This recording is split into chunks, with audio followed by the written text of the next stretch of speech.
Hello everyone. चलिए start करते हैं vision IAS prelim test series number 1। ठीक है, नेक्स्ट देखते हैं। इसमें हमने इसके पहले वाले वीडियो में हमने 21 to 40 क्वेश्चन नंबर एक्सप्लेन किया था या डिस्कस किया था। ठीक है, अब यहाँ इस वीडियो में हम स्टार्ट करते हैं क्वेश्चन नंबर 41 से। देखते हैं क्या है। नगर निगम के संदर्भ में निम्नलिखित कथनों पर विचार कीजिए। स्टेटमेंट 1 है, राज्यों में इनकी स्थापना संबंधित राज्य विधानमंडलों के एक अधिनियम द्वारा की जाती है। स्टेटमेंट 2 है, महापौर निगम का मुख्य कार्यकारी अधिकारी होता है। तो स्टेटमेंट 2 तो वैसे ही हमारा रॉन्ग है, क्योंकि महापौर यानी मेयर, ठीक है, निगम का मुख्य कार्यकारी अधिकारी नहीं होता है। नगर निगम आयुक्त जो है वो नगर पालिका का मुख्य कार्यकारी अधिकारी होता है। ठीक है, और राज्यों में इसकी स्थापना जो है वो, तो स्टेटमेंट 1 हमारा बिल्कुल राइट है, क्योंकि राज्यों में इसकी स्थापना जो है जिस राज्य में नगर निगम की स्थापना की जाती है उस राज्य विधानमंडल के अधिनियम के द्वारा इसकी स्थापना की जाती है। ठीक है, अगर संघ राज्य क्षेत्र हुआ तो संघ राज्य क्षेत्र में इसकी स्थापना जो है भारत की संसद के द्वारा अधिनियमित किया जाता है। ठीक है, तो स्टेटमेंट 1 हमारा केवल राइट है, यानी आंसर ए इज़ राइट।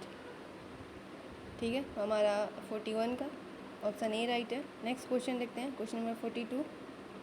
प्रमुख गैर नाटो सहयोगी दर्जे के संदर्भ में निम्नलिखित कथनों पर विचार कीजिए। स्टेटमेंट 1 है, यह यूरोपीय संघ द्वारा प्रदान किया गया एक पदनाम है।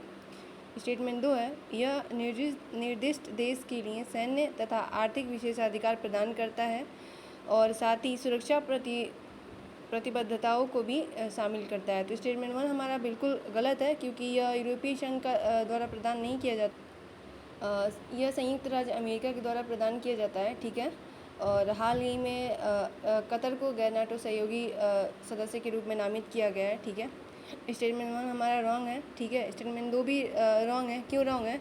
क्योंकि जो प्रमुख गैर नाटो सहयोगी सदस्य होते हैं, ठीक है, उनको केवल और केवल सैन्य और आर्थिक विशेषाधिकार प्रदान किए जाते हैं, सुरक्षा प्रतिबद्धताओं को इसमें शामिल नहीं किया जाता है। तो हमारा आंसर है डी, न तो 1 न तो 2।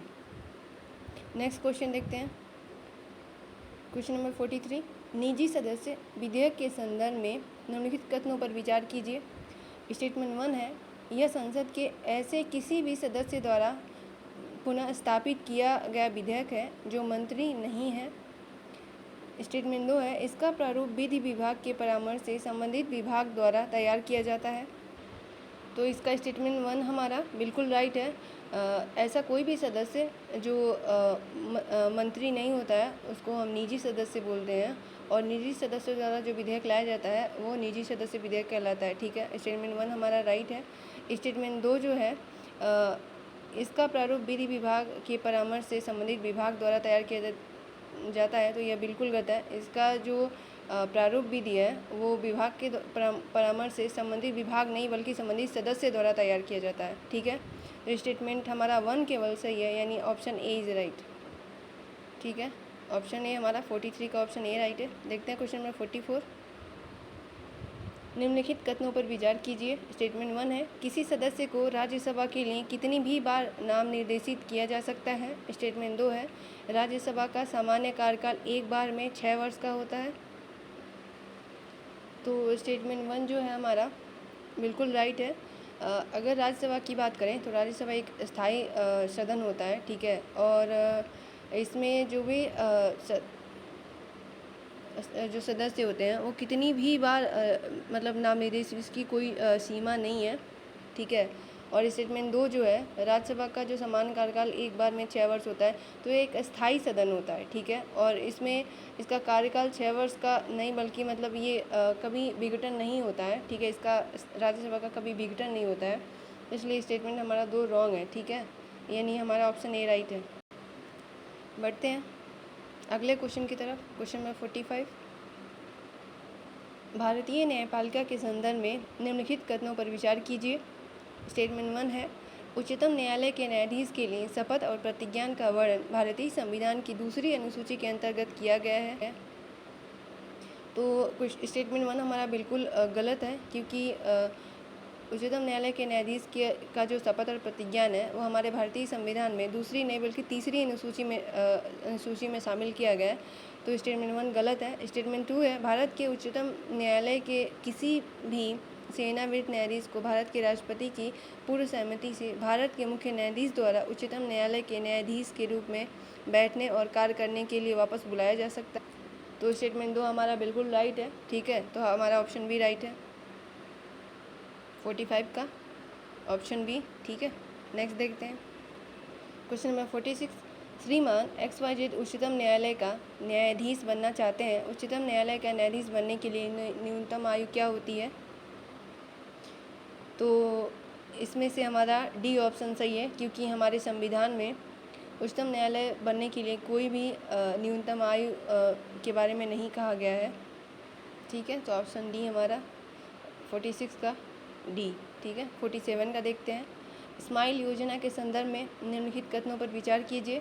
स्टेटमेंट 1 है, स्माइल योजना वंचित व्यक्तियों के पुनर्वास के लिए है। स्टेटमेंट 2 है, यह आवास सुविधाएं और कौशल विकास प्रदान करती है।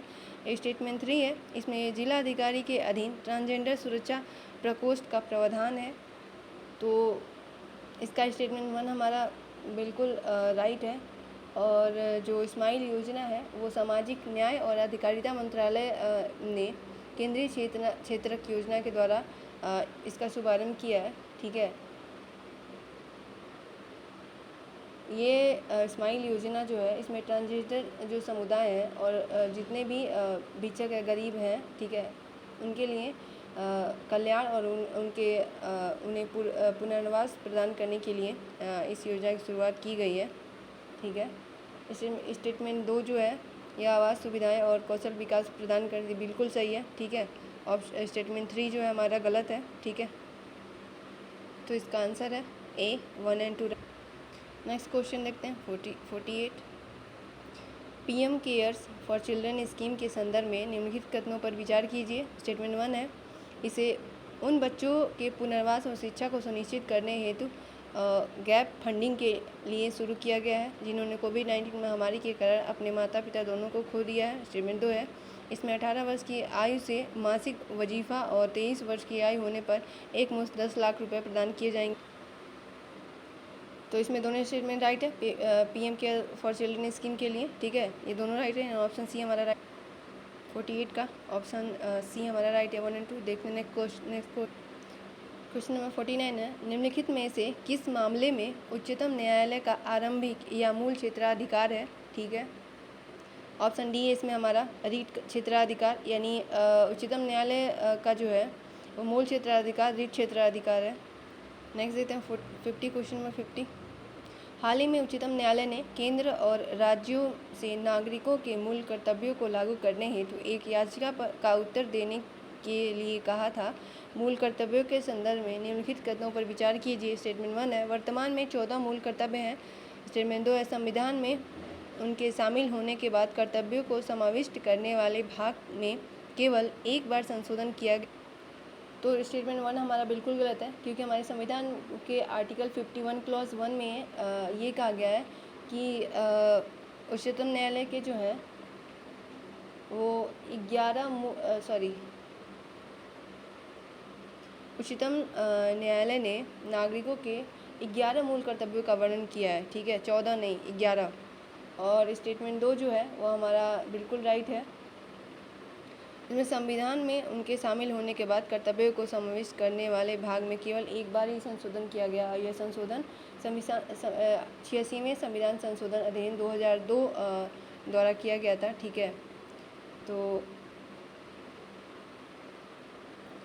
क्वेश्चन नंबर 50 का है बी है, ठीक है। 51 देखते हैं,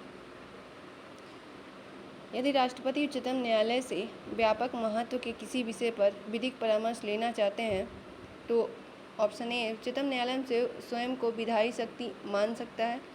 बी है, राष्ट्रपति को न्यायालय द्वारा किए गए परामर्श को स्वीकार करना पड़ता है। सी है, उच्चतम न्यायालय परामर्श देने से इनकार कर सकता है। डी है, राष्ट्रपति को इसके लिए पहले संसद की अनुमति लेनी होती है। तो इसका ऑप्शन हमारा 51 का सी राइट है। नेक्स्ट देखते हैं क्वेश्चन नंबर 52। राष्ट्रपति अपनी कार्यपालिका शक्ति का प्रयोग किसके माध्यम से करता है? प्रधानमंत्री की अध्यक्षता में मंत्रिपरिषद, संसद या उच्चतम न्यायालय के मुख्य न्यायाधीश। तो 52 का बी हमारा राइट है, ठीक है। राष्ट्रपति अपनी कार्यपालिका की शक्ति जो है प्रधानमंत्री की अध्यक्षता में मंत्रिपरिषद के द्वारा। क्वेश्चन नंबर 53 देखते हैं। भारतीय संघवाद संयुक्त राज्य अमेरिका के संघवाद से भिन्न है। इस संदर्भ में भारत और संयुक्त राज्य अमेरिका के संघीय या उच्चतम न्यायालयों के बीच के अंतरों पर विचार कीजिए। इसमें दिया है स्टेटमेंट 1 देखते हैं क्या। अमेरिकी उच्चतम न्यायालय का आरंभिक क्षेत्राधिकार भारतीय उच्चतम न्यायालय के आरंभिक क्षेत्राधिकार से अधिक व्यापक है। तो स्टेटमेंट 1 हमारा बिल्कुल राइट है, ठीक है। स्टेटमेंट 2 देखते हैं। दोनों न्यायालयों का अपीली क्षेत्राधिकार संवैधानिक मामलों तक। तो स्टेटमेंट जो बी है वो हमारा रॉन्ग है, क्योंकि अमेरिकी उच्चतम न्यायालय में जो है इनका जो अपीली क्षेत्राधिकार है केवल संवैधानिक मामलों तक सीमित है, लेकिन हमारे भारत में, ठीक है, भारतीय उच्चतम न्यायालय में जो अपीली क्षेत्राधिकार होता है उसमें संवैधानिक, सिविल और दांडिक मामले तीनों शामिल हैं, ठीक है। तो स्टेटमेंट 2 हमारा रॉन्ग है। स्टेटमेंट 3 जो है भारतीय उच्चतम न्यायालय के पास सलाहकारी क्षेत्राधिकार है, जबकि अमेरिकी उच्चतम न्यायालय के पास कोई सलाहकारी क्षेत्राधिकार नहीं है। तो हमारा स्टेटमेंट 3 राइट है, यानी ऑप्शन हमारा बी है, 1 और 3 राइट है। नेक्स्ट क्वेश्चन देखते हैं। Question number 54। मंत्रिमंडल के संदर्भ में निम्नलिखित कथनों में से कौन सा कथन सत्य है? स्टेटमेंट 1 है, यह मंत्रिपरिषद से छोटा निकाय है। 2 है, इसकी शक्तियाँ तथा कार्य संविधान में परिभाषित हैं। स्टेटमेंट 3 है, यह राष्ट्रपति के लिए एक सलाहकारी निकाय है तथा इसकी सलाह उन पर बाध्यकारी होती है। तो स्टेटमेंट 1 हमारा बिल्कुल राइट है। मंत्रिपरिषद जो होता है छोटा निकाय होता है जिसमें मात्र 15 से 20 मंत्री शामिल होते हैं, ठीक है। और साथ ही साथ मंत्री परिषद द्वारा जो निर्णय होता है, ठीक है, वो सभी मंत्रियों पे बाध्यकारी होता है, ठीक है। तो हमारा स्टेटमेंट 1 राइट है। तो स्टेटमेंट 2 जो है इसकी शक्ति तथा कार्य संविधान में परिभाषित है, तो बिल्कुल गलत है, ठीक है। 44वें संविधान संशोधन अधिनियम 1978 द्वारा हमारे संविधान में आर्टिकल 352 जोड़ा गया था, ठीक है। और इसके तहत इसकी शक्ति और संविधान को बताया गया है, ठीक है, केवल परिभाषित किया गया है। हमारे मूल संविधान में इसका कोई प्रावधान नहीं था। तो स्टेटमेंट 2 हमारा गलत है। स्टेटमेंट 3 है, यह राष्ट्रपति के लिए एक सलाहकारी निकाय होता है, ठीक है, और इसकी सलाह उन पर बाध्यकारी होती है। तो पहले ऐसा नहीं था, लेकिन हमारे संविधान में 42वें संविधान संशोधन अधिनियम के द्वारा राष्ट्रपति के लिए मंत्रिपरिषद का जो सलाह है वो बाध्यकारी कर दिया गया, ठीक है। तो हमारा स्टेटमेंट 1 और 3 राइट है, ऑप्शन बी राइट है। नेक्स्ट क्वेश्चन देखते हैं। क्वेश्चन नंबर 55, ठीक है। राज्यपाल के पद के संदर्भ में निम्नलिखित कथनों पर विचार कीजिए। स्टेटमेंट 1 है, द्विसदनी विधायिका के मामले में राज्यपाल केवल तभी अध्यादेश प्रख्यापित कर सकता है जब दोनों सदन सत्र में न हो। स्टेटमेंट 2 है, उसे अपने आधिकारिक कृत्यों के लिए कानूनी दायित्व से व्यक्तिगत उन्मुक्ति प्राप्त होती है। तो स्टेटमेंट 1 जो है हमारा क्या है, सही नहीं है, क्योंकि जो राज्यपाल है, राज्यपाल अध्यादेश जारी कर सकता है, ठीक है, और यह लगभग इसका सबसे महत्वपूर्ण विधायी शक्ति है, ठीक है। और जब विधानमंडल सत्र में नहीं होता है तब राज्यपाल क्या करता है, वो अध्यादेश जारी कर सकता है। तो स्टेटमेंट 1 हमारा गलत है, ठीक है। और स्टेटमेंट 1 में ये कहा द्विसदनी विधायिका के मामले में, ठीक है। तो द्विसदनी विधायिका के मामले में वो क्या, अगर सदन में अगर केवल सदन के सत्र में द्विसदनी विधानमंडल के मामले में वह किसी एक सदन के सत्र में न होने की स्थिति में अध्यादेश जारी कर सकता है, ठीक है। तो स्टेटमेंट 1 हमारा गलत है। स्टेटमेंट 2 हमारा राइट है, ठीक है, क्योंकि राज्यपाल को अपने आधिकारिक कृत्यों के लिए कानूनी दायित्व से व्यक्तिगत अनुमति प्राप्त होती है, ठीक है। तो हमारा ऑप्शन बी राइट है। नेक्स्ट देखते हैं क्वेश्चन नंबर 56। निम्नलिखित मामलों में से किसमें संसद की सदस्यता 10वीं अनुसूची के तहत निर्भरता से ग्रस्त होती है? स्टेटमेंट 1, यदि कोई निर्दलीय सदस्य 6 माह की समाप्ति से पहले किसी राजनीतिक दल में शामिल हो जाता है। स्टेटमेंट 2, यदि कोई नामनिर्देशित सदस्य 6 माह की समाप्ति से पहले किसी राजनीतिक दल में शामिल होता है। स्टेटमेंट 3 है, यदि वह स्वेच्छा से उस राजनीतिक दल की सदस्यता का त्याग कर देता है जिसमें वह संबंधित था। इसका स्टेटमेंट 1 एंड 3 राइट है। स्टेटमेंट 2 हमारा रॉन्ग है, क्योंकि इसमें नाम निर्देशित सदस्य 6 माह की समाप्ति से पहले, ये तो नॉमिनेटेड ऑलरेडी है, ठीक है। तो स्टेटमेंट 1 हमारा 3 बिल्कुल राइट है, ठीक है। तो ऑप्शन ए हमारा राइट है। नेक्स्ट देखते हैं क्वेश्चन नंबर 57। सहकारी समितियों के संदर्भ में निम्नलिखित कथनों पर विचार कीजिए। स्टेटमेंट 1 है, किसी सहकारी समिति के लिए निर्वाचनों का संचालन राज्य निर्वाचन आयोग द्वारा किया जाता है। स्टेटमेंट 2 है, किसी सहकारी समिति में निदेशकों की संख्या 21 से अधिक नहीं होनी चाहिए। स्टेटमेंट 3 है, सहकारी बोर्ड में कम से कम 2 महिला प्रतिनिधि होंगी। तो स्टेटमेंट 1 हमारा क्या है, गलत है। किसी सहकारी समिति के लिए निर्वाचन का जो संचालन होता है, ठीक है, वो ऐसे निकाय में निहित होता है जो विधानमंडल द्वारा विहित किया जाता है, ठीक है, किसी राज्य निर्वाचन आयोग द्वारा नहीं। तो स्टेटमेंट 1 हमारा गलत है। स्टेटमेंट 2 हमारा बिल्कुल राइट है, ठीक है, कि किसी भी सहकारी समिति में निदेशकों की संख्या जो है 21 से अधिक नहीं होनी चाहिए, और इसमें कम से कम 2 महिला प्रतिनिधि होनी चाहिए, ठीक है। तो स्टेटमेंट बी, ऑप्शन बी हमारा राइट है, 2 और 3। नेक्स्ट देखते हैं क्वेश्चन नंबर 58। निम्नलिखित में से कौन सी राष्ट्रपति की विवेकाधीन शक्तियाँ हैं? पहला, निलंबनकारी वीटो का प्रयोग करना। दूसरा, जब लोकसभा में किसी भी राजनीतिक दल के पास बहुमत नहीं हो तो प्रधानमंत्री की नियुक्ति करना। स्टेटमेंट 3 है, किसी राज्य में राज्यपाल की नियुक्ति करना। तो स्टेटमेंट 1 और 2 हमारा बिल्कुल राइट है, ठीक है। निलंबनकारी वीटो इसके पास होता है, ठीक है, विवेकाधीन इसकी शक्तियाँ हैं। और जब लोकसभा में किसी भी राजनीतिक दल के पास बहुमत नहीं होता है तो राष्ट्रपति क्या होता है, अपने विवेकानुसार प्रधानमंत्री की नियुक्ति करता है, ठीक है। और स्टेटमेंट 3 जो है हमारा गलत है, क्योंकि राज्यपाल की नियुक्ति जो है राष्ट्रपति ही करता है, लेकिन केंद्र सरकार की सलाह पे करता है, ठीक है। तो यह राष्ट्रपति की विवेकाधीन शक्तियाँ नहीं है। तो हमारा स्टेटमेंट जो है 1 और 2 जो है बिल्कुल राइट है, 3 रॉन्ग है, ठीक है।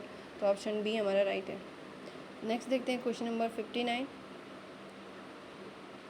भारत में केंद्र और राज्य विधान के क्षेत्रीय विस्तार के संदर्भ में निम्नलिखित कथनों पर विचार कीजिए।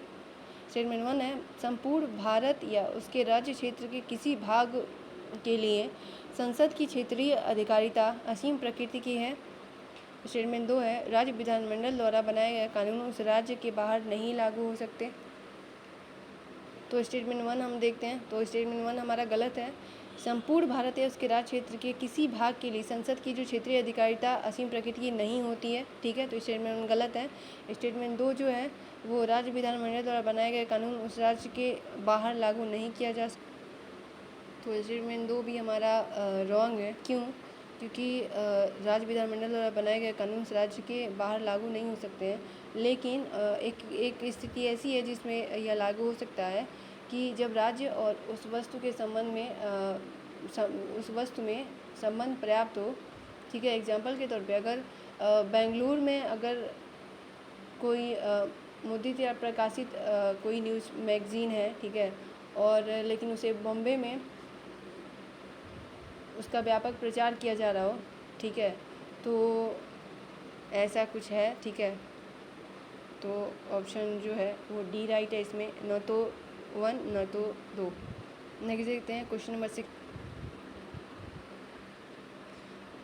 60 देखते हैं। उच्चतम न्यायालय अभिलेख न्यायालय है। इसका तात्पर्य है उच्चतम न्यायालय के निर्णय सार्वकालिक अभिलेख के रूप में रखे जाते हैं।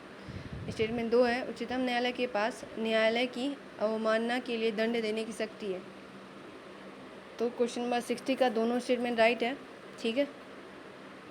तो हमारा ऑप्शन सी राइट है।